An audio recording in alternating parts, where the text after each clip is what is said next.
चंपई सोरेन के इस्तीफे के बाद मंत्रिमंडल में जगह खाली हुई तो उनकी जगह मंत्री बनाया गया रामदास सोरेन को। रामदास सोरेन को जल संसाधन और उच्च और तकनीकी शिक्षा विभाग का मंत्री बनाया गया है। रामदास सोरेन को मंत्री बनने के पीछे की क्या है राजनीति, देखिए इस रिपोर्ट में। राजनीतिक उथल पुथल के बीच रामदास सोरेन को मंत्री पद की शपथ दिलाई गई।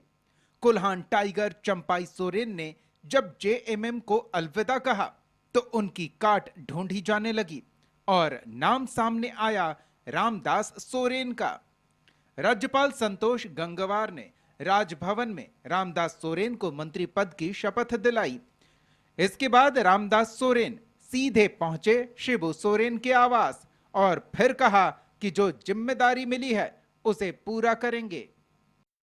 थोड़ा सा करने का हमारा योजना है, उस काम को हम कम समय में ज्यादा से ज्यादा काम करेंगे। बहुत जिम्मेदारी है, पूर्वी सिंहभूम से आप जिला अध्यक्ष भी है, अब आप मंत्री भी है, विधायक भी है, तो कैसे काम कीजिएगा? चलो सीएम सबका गाली पीछे है।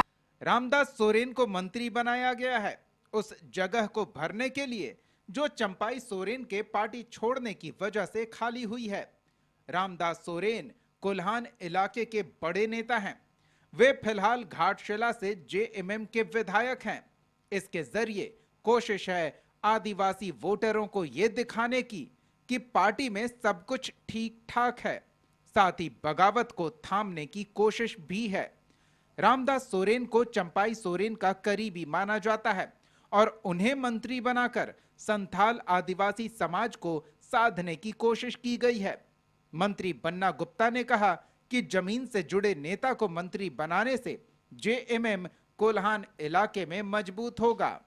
निश्चित तौर पर रामदास बाबू बहुत आंदोलनकारी रहे हैं, जमीन से जुड़े हुए नेता हैं और बड़े सरल सीधे साधे इंसान हैं और उनको काफ़ी लंबा आंदोलन का भी अनुभव है, राजनीति का भी अनुभव है और हम लोग 2009 में एक साथ विधायक बने थे, आज भी हम लोग साथ हैं और निश्चित तौर पर कोल्हान और मजबूत होगा इनके आने से। ये कहा जा रहा है कि डैमेज हुआ है तो कर जाना है, क्या ये भरपाई आगे बढ़ेगी? देखिए कोई डैमेज नहीं हुआ है। ये भारतीय जनता पार्टी ने सोची समझी साजिश किया था जो भारतीय जनता पार्टी बेनकाब हो गई। दरअसल चंपाई सोरेन संथाल समाज से हैं और 44 साल तक जेएमएम से जुड़े रहकर सामान्य कार्यकर्ता से सीएम पद तक का सफर तय किया। चंपाई की बगावत से कोल्हान में जेएमएम को नुकसान और बीजेपी को फायदा पहुंच सकता है।